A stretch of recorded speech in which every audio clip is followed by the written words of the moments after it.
Partagez, s'il vous plaît. Partagez. Partagez-moi ça. Le monde est devenu un grand hôpital psychiatrique où les fous se promènent en liberté. Chaque pays a élu son chef, le roi des fous. Et pour ne pas que les rois s'ennuient, on leur a donné des jouets, des petits soldats, des camions, des avions à réaction. Et les rois des fous du monde entier s'invitent entre eux pour jouer. Au cours de petits goûters, ils se comparent leurs jouets. Tu as vu mon sous-marin? Et toi, tu as vu mon canon comme il tire bien? Tous les soirs, ils jouent très tard. Ils font la bombe. Ils poussent leurs petits soldats qui tombent sous les billes. Quand il n'y en a plus, ils les remplacent.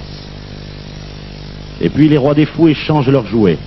Je te prête mon pétrole, mais toi tu me prêtes ta bombe à neutrons. D'accord, file-moi ton uranium et je te prêterai mes camions de soldats.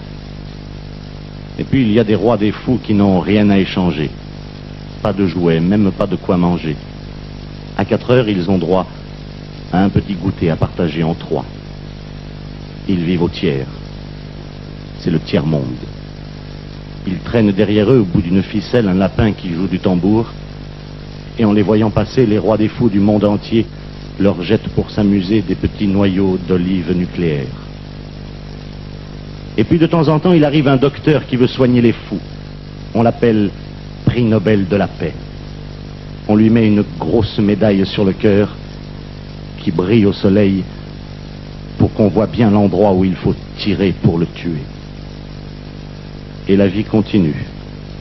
Les rois des fous du monde entier s'entourent de débiles qu'ils choisissent eux-mêmes. Le premier débile, le débile des armées, le débile des finances, ça s'appelle un gouvernement. Et dans le monde entier, les débiles donnent des conseils aux rois des fous pour gouverner les cons. Et les cons, cherchez pas dans l'histoire, c'est toujours nous. Mais si les cons du monde entier voulaient se donner la main, on obligerait les fous à ranger leurs jouets, leurs chars, leurs canons, leurs avions. Et nous pourrions enfin nous promener en paix sur les jardins de la terre qui sont si jolis quand on n'y fait pas la guerre.